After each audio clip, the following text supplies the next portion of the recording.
Welcome everyone to today's webinar titled Governing the Escalation Process, Implementing a Simple Process for Effective Problem Solving. In a slightly different arrangement, we're going to do a short format webinar today. After all, our attending U.S. public company directors are now officially in proxy season. I won't add to their stress. A few reminders and things to mention as we get started.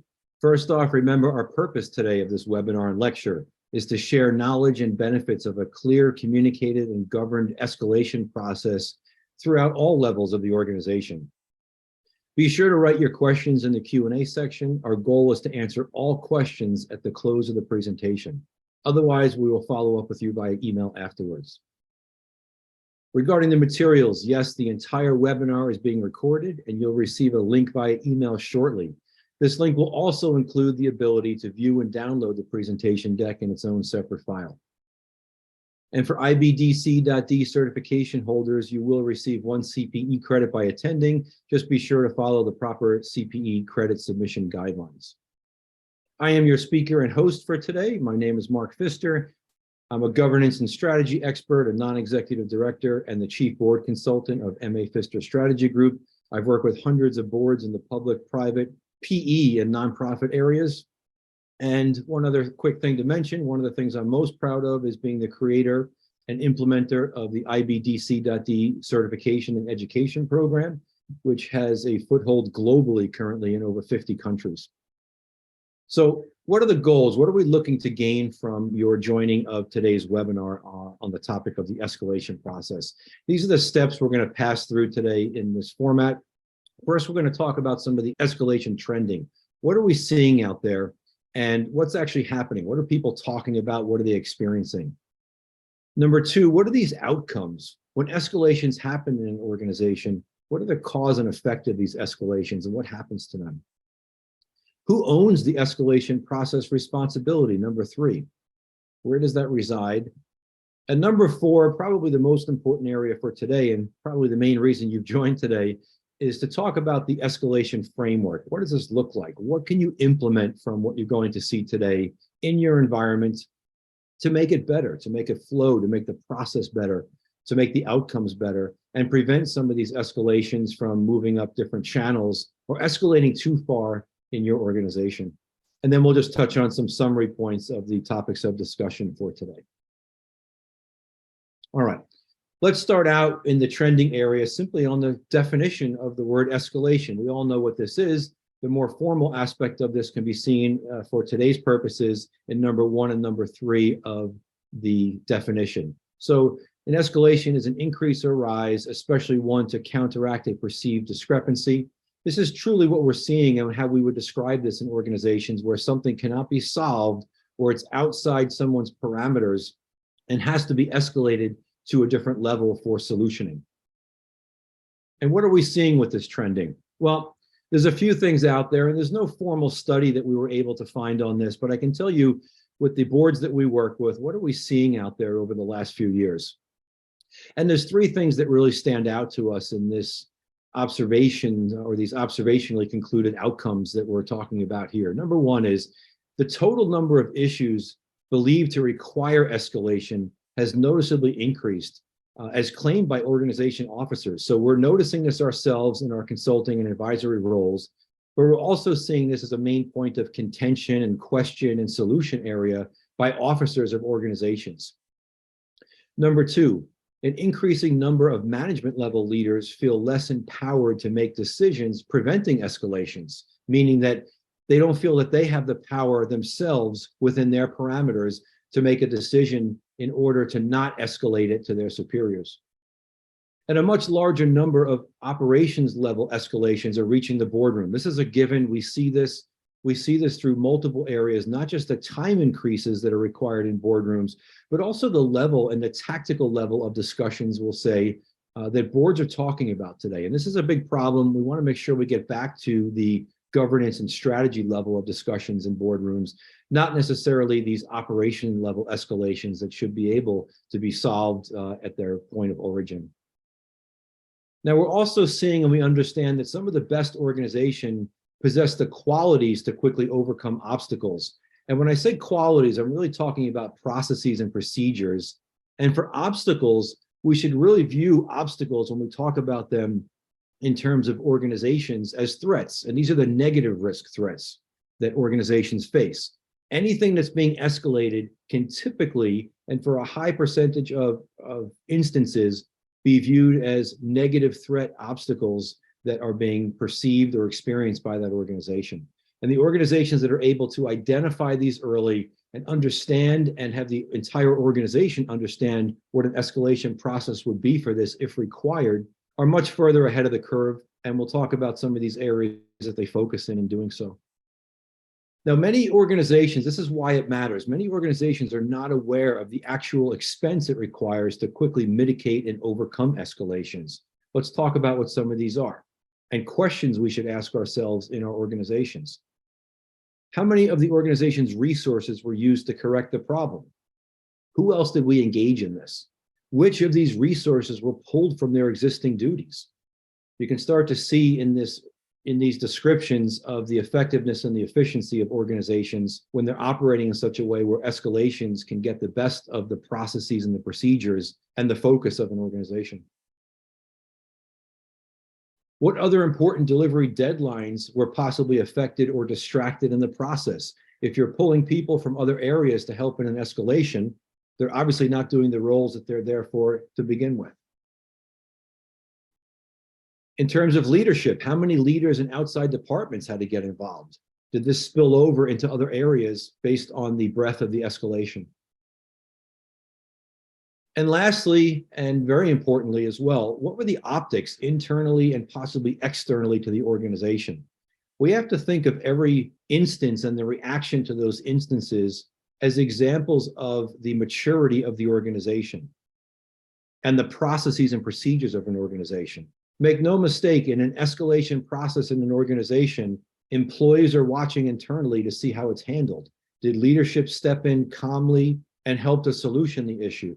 Were others involved in a way that helped and didn't hurt the scenario? Was the proper focus put on the issue?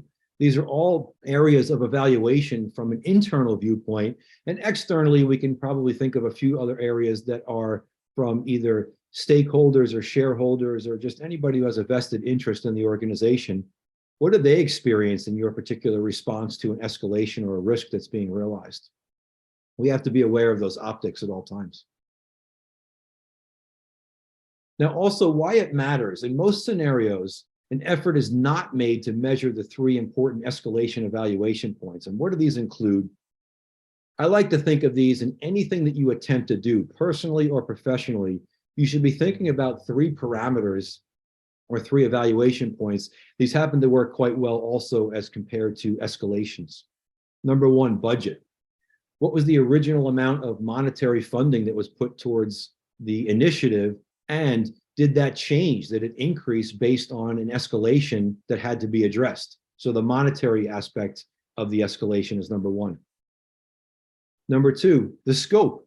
Did the scope have to change? What our goals were, what our strategy was, and how we were going to deliver that scope? Did we have to change anything in this area? An important area to evaluate. And of course, time. Was our time affected? So we always like to say that time is money. That's absolutely true here as well. In an escalation, the longer something takes to solution, obviously the more budget, scope, and time is being affected in those areas. We should always be thinking about these. Now, this overall expenditure is truly the governance lens and the viewpoint that someone in governance and potentially strategy should always keep on any type of risk area, or especially any escalations that are happening that are typically realized risks. Keep this in mind as we go through some of the other focus areas of today's discussion. Budget, scope, and time, your three measurement parameters. Now, one big core understanding, and all of this is leading us up into this framework we're going to talk about in just a moment. A core understanding in an escalation process is that The closer a problem gets solved to the source, meaning the escalation, the less budget, scope, and time is expended. And this should really make sense in hearing this, and that the closer to the problem the solution is implemented, right? If the person that is experiencing the escalation or someone close to that escalation is experiencing the issue, if they have the authority and they are trusted enough to solution it, it obviously prevents the further escalation of that issue up a chain or up through different departments and divisions. And this is one of the big things that should be an indicator to a board director or anybody in senior leadership, including the C-level, is that if escalations in your organization seem to always follow the same path and they work their way up this ladder and they're never quite solved at one area, and all of a sudden you're talking about a very tactical topic of solutioning or requiring solutioning in the boardroom, one of the first areas from a governance lens you want to focus in is, what is the escalation process in our organization, and is it working properly? With the sole focus of trying to get it to be solutioned and solved closer to its emanation point. So as I mentioned a moment ago, escalation procedures should be viewed as a governance process. And this governance process can be viewed at different levels, I'll say, of governance and of strategy. So from a board's lens, we want to make sure that we're looking at the types and level of escalations that are working their way through the organization. And we also want to be sure that each level of the organization is getting involved in areas they should be involved with. Again, their budget, scope, and time. Is an area too tactical for them, or should they not be focused or handling an area such as what that escalation is forcing them to focus time, effort, and other areas on? Make no mistake that escalation procedures are indeed a governance process and should be a focus of those responsible for governance in the organization, including the board.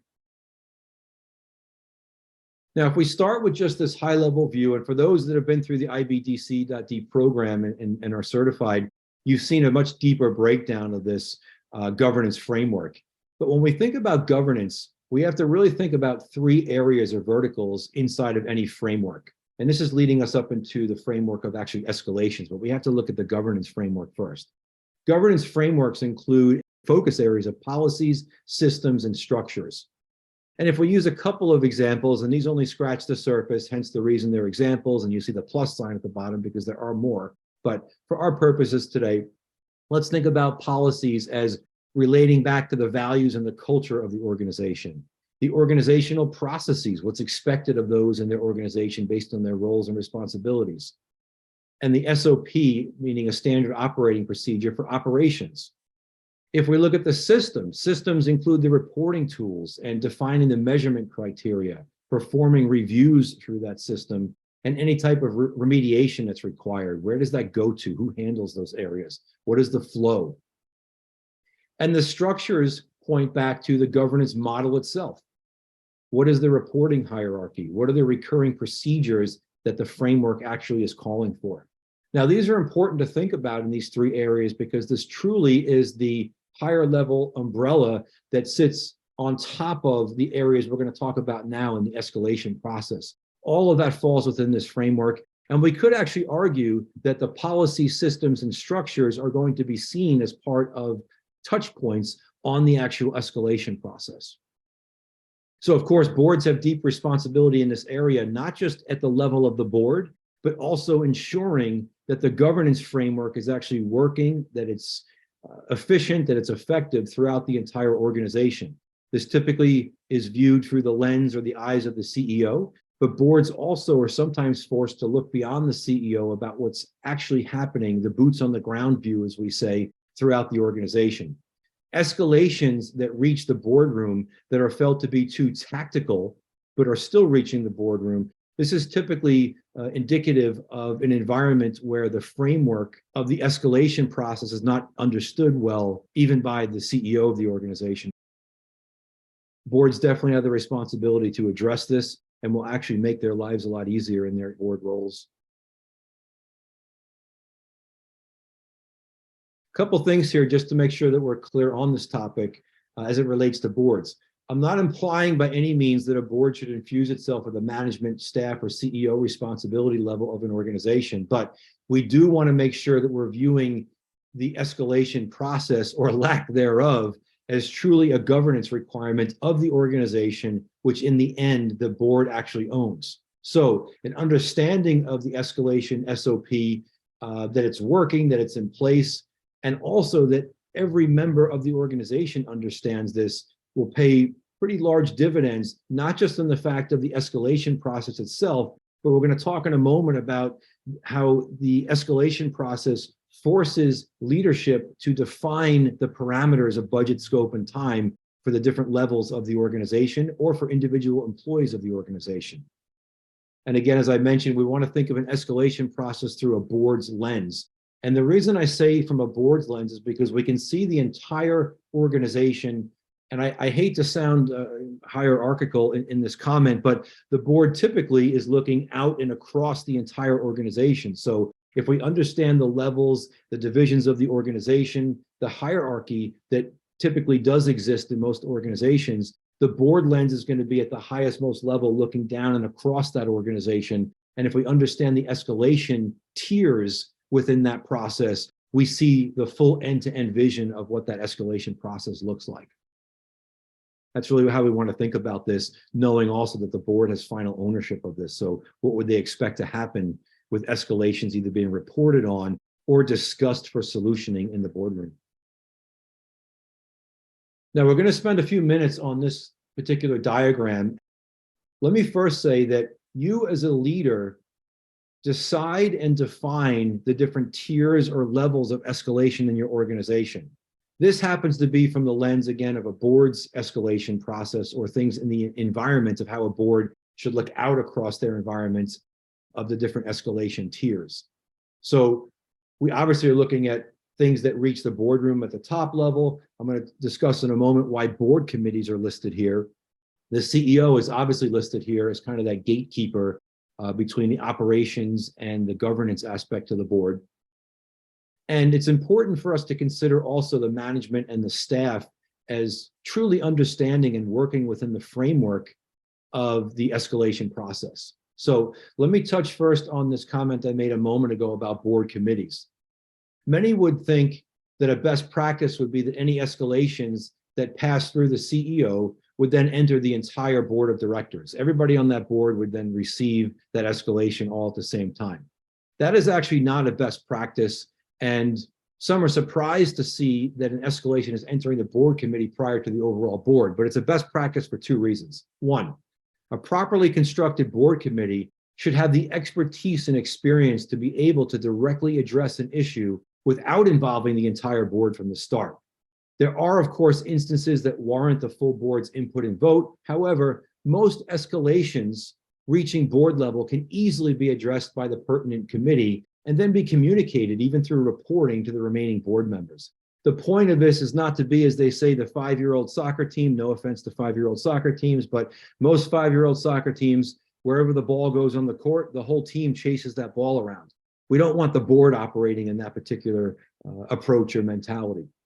Number two, as it relates to board committees receiving escalations from the organization first before the entire board of directors, it's an indicator. Let me back up. If a warranted escalation does indeed reach the board level and it does not have an obvious committee to be handed off to, it is very likely that you've found an issue with the architecture of the board, meaning that you don't have a home or a logical area to house that escalation.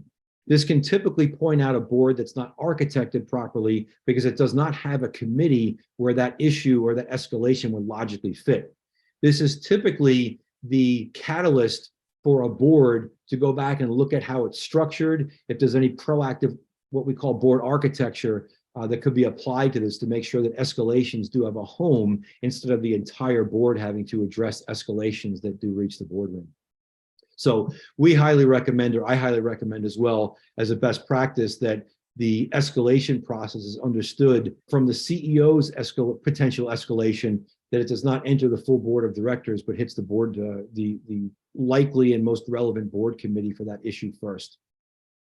Now, if we look at these hierarchy areas, where again, you can define these for your organization, the most important piece we're going to view here are the right-hand two columns. Once the hierarchy areas are defined and we set the expectations of those areas of who and what gets escalated, We want to look next at this focus of budget, scope, and time. And I'm going to touch on a few areas of this for you to keep in mind as you're thinking about this and as you're implementing escalation processes in your organization. First off, know that from a governance lens, there is truly nothing that can fall outside of budget, scope, and time. All of these things are areas that are affected by risk. They're affected by escalations, anything that could possibly cross your desk or your boardroom table as it relates to something in your organization that you're responsible for, either directly touches on all three: budget, scope, and time, or certain aspects of those three. But you, as a governance leader, want to make sure you're looking at all three of these. For example, if you have something that affects your budget, you may have a knock-on effect that, of course, affects the scope. If budget increases, you may actually have to look at your scope. Some organizations would say we're going to lessen the encompassing areas of the scope in order to accommodate the budget.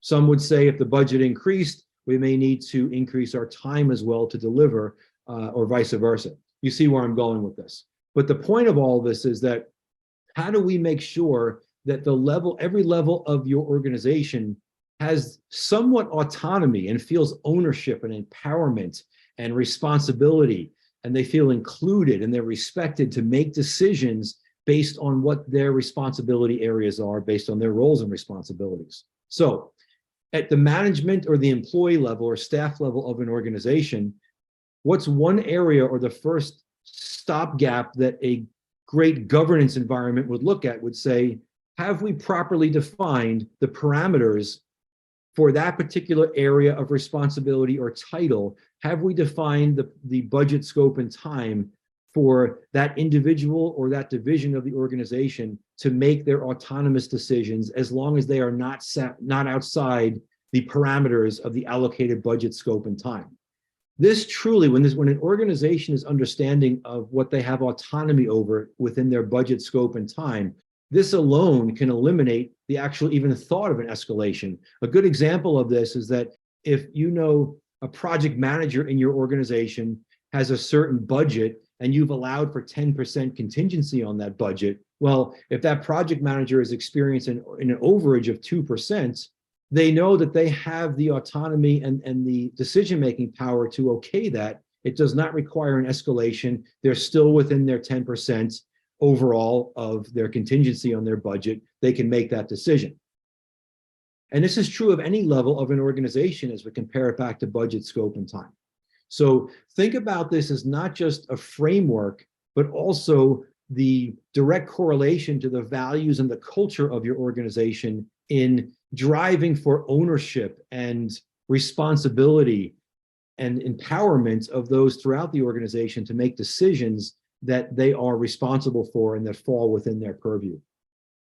Now, the other important area here is this furthest right column, the top to bottom.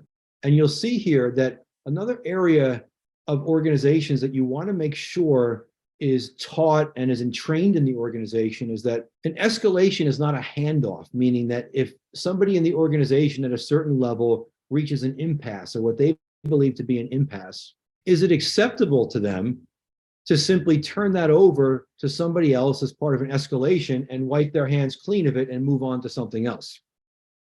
I would hope that that's not the mindset of those in your organization, but it does happen, and it happens quite often. So the point of all of this is that if you've defined for the levels of your organization the budget, scope, and time parameters, and rightfully so, somebody notices in their particular role that they're going to fall outside of their budget, scope, and time parameters that they have autonomy over, now they are at the point where, yes, they must escalate. However, in that escalation, are they simply saying, I have a problem, my budget is over, or my scope changes, or it's going to require more time? Or are they coming to you and saying, if you're the escalation point, are they saying, I am definitely going to go outside of my parameters of budget, scope, or time, or all three, or some, or one of them. Here are some of the solutions or the options I view as viable. And by the way, here's the one that I prioritize or I think is the best proposed solution from this. Do you think you can get approval for this?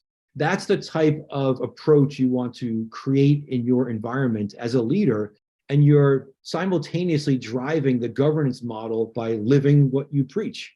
So it sets the tone in the organization that an escalation is not a handoff and I'll see you later. It is, I reached an impasse. Here are some options I've researched. I've documented them. Can you help me with the solution? Can you now help me get approval in these areas if indeed it has to be escalated further up the chain? Those are the types of actions that we're looking for as it relates to operations in an organization. I see a few questions coming in here. We'll get to those in just a moment. Keep in mind, all of this is under the premise that if we are showing the empowerment of different roles and responsibilities, we could call them levels in an organization as well, of the budget, scope, and time parameters that that particular individual, employee, leader, manager, whoever it is, that they have autonomy in making decisions in those areas, we can not only limit the number of escalations, but we can also set the tone that if it falls outside of those agreed parameters, that there's going to be solutions and options that are proposed as part of the escalation. This is truly a way to empower your organization to feel the responsibility and own their areas without feeling like someone else is going to make a decision for them. It has so many benefits. Hence the reason I felt the need to do an entire webinar on this is quite pertinent in knowing how this can change organizations and drive the right behaviors. A few summary points here in our short webinar format for today, and we'll go to some of the questions I see coming in now. So keep in mind, boards, and we'll even replace the word of boards and just say officers and senior leadership, are definitely experiencing an increasing number of escalations from within the organization that are reaching the boardroom. It's a dangerous trend due to the fact that these are areas that would tell me as a board director, the organization is not prepped and understanding of what areas they have responsibility and decision-making power over.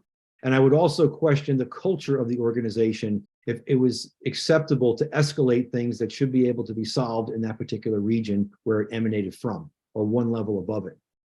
A majority of these escalations have no business taking up time on a board's agenda, not to mention a CEO or an officer's agenda. And the offline efforts that typically are required for this can also divert from other very important areas. It's not to say that some escalation should not reach the C-level or the boardroom. Some will definitely do that, but we want to make it more of an empowered organization to make these decisions at varying levels throughout the organization. Another trend we're seeing here, and as part of a summary point, is that many CEOs are actually allowing certain topics to proceed up the leadership chain, and not just at the levels that they are responsible for within their purview, but also unknowingly wasting time and undermining the perception of their judgment by bringing some of these more tactical escalations to the boardroom. My point in mentioning this is that there's no better way to undermine, if you're a CEO, your efforts and your focus than to bring low-level tactical escalations into the boardroom. Of course, if there are knock-on effects that have much greater linkages, I'll say, to organization areas that relate to its goals and its strategy, then so be it. But you want to be very discerning in the types of escalations that you as a CEO actually escalate into the boardroom. And always keep in mind, as our last summary point here, identifying tiers in the escalation process allows for review gates. So we're truly talking about review gates relating to ownership. Think about this in your organization, no matter what level you're at, no matter what title you have. Are you seeing things that you're spending more time on that you could actually classify as escalations or perceived risk, or in some cases, realized risk? Is there a way for you to step in and create a process or roll out a process such as we talked about today to simply define parameters of budget, scope, and time and see if that helps in your organization? I think you'll be quite surprised in the outcome of what we're describing here. If you're interested to learn more on this topic, as well as many, many other topics as it relates to board directorship, I welcome you to check out our program, our Global Board Director Education and Certification course. Once you're complete with the program, it also comes along with the International Board Director Competency Designation, which is recognized globally. Check it out. Some of you I know on today's webinar are already certified and have been through the program. Let's move to Q&A. I see a few questions rolling in here. Please enter your questions into the Q&A section. All right, number one, how can a board roll this framework out? Well, that's the $1 million question. I hope that I've help to clarify that, but let me touch on a few points here. First off, I like to see an escalation process because it is the responsibility of a CEO in any organization. Remember, the board owns the governance lens of this and should be overseeing and making sure the CEO is on top of and responsible for the escalation process. But typically, the escalation process and understanding and teaching of this should be done through the CEO. Remember, as part of this rollout of a framework, it actually has a direct link to the values and the culture of the organization. I mentioned this a moment ago about ownership and empowerment and responsibility and inclusion and respect. Trust, I'll throw into that as well. And you want to treat this all as an opportunity for learning in the environment. I think it's a great way to view this, to reach all of these areas of positives, the values and the culture, the ability to learn something new, the ability to implement this at all levels throughout an organization for employees to feel ownership of this. And don't forget to measure this. So one of the things is we talk about rollouts. Anytime I hear the word rollout, I think of many rollouts are somewhat successful, but where they stop and where they miss is in the area of the measurement. Make sure that there is a governance component linked to this, and be sure to ask managers and leaders to keep track of escalations and their outcomes. There's no better way to know that your process that you've asked to be rolled out or had some input on, there's no better way to know how it's working than to have some actual data on it. So start to not only roll out the process in the ways that I've mentioned, but also figure out a way to have some control and some data feedback on this to see if you do indeed have a way to see that it's working. All right, another question here. As a CEO, I need to instill the proposed solution mentality and eliminate the it's someone else's problem now handoff in my organization. Yeah. Any recommendations you say here? So sure. First off is that remember very clearly that you have to define the budget, scope, and time parameters for either initiatives or responsibility areas within your organization. It's very important that there's an understanding of the parameters, as I've mentioned, that need to be worked within, and to allow some of this movement for someone to make a decision if something falls outside of those parameters. So to me, I like to call that, as I mentioned, the contingency areas. If we have to divert by up to 10% of the allocated budget, you have the decision-making power to do that.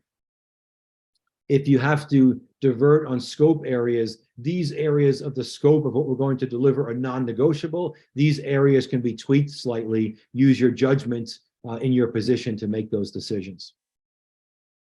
So this all comes back to that empowerment area, which the empowerment in turn helps to eliminate escalations. Now, also, when we talk about rollouts, be sure to acknowledge the actions that you see within your organization. So I always go back to this that I heard many years ago. I don't know where it emanated from, but it's quite a great statement that you commend publicly and reprimand privately. So be sure that as a leader, you're showing the importance of someone following the proper framework and performing the proper actions within that framework. And this will help to build trust in your organization and also show that you're looking out and you're watching what's happening in the organization. So you're commending and rewarding the proper behaviors. Another question, for escalations that should not have reached the board, should they be sent back? I would answer yes to that. I think there's a component we have to think about of the urgency of it as well. I mean, if it's something where you feel that the additional time it's going to take to push it back into the organization without making a definitive decision, I would say yes, send it back. And further to that, to my answer, I would say use an instance of an escalation that you feel should not have reached the level that it actually reached. Use this as a catalyst to implement the escalation process we're talking about here. So there's no better way to get something bought into, a process or a procedure bought into, than to have an actual example of it. So leverage the examples in your organization, single one out, maybe not the person, don't single the person out, but single the escalation out as something that you want to utilize as your catalyst. So I'll remind you that you'll receive shortly a link to the video of this webinar if there's any parts you want to review. You also receive a link to be able to download the presentation you've seen today. So that diagram we viewed on the escalation process, hopefully you weren't trying to redraw that in your notebook. You'll get a copy of that shortly within the presentation. And for those attending today that have their IBDC.D certification, again, you will receive your 1 CPE credit for attending. I thank you all of attendees from around the world today, and I will see you soon. Thank you so much for joining me today. Bye now.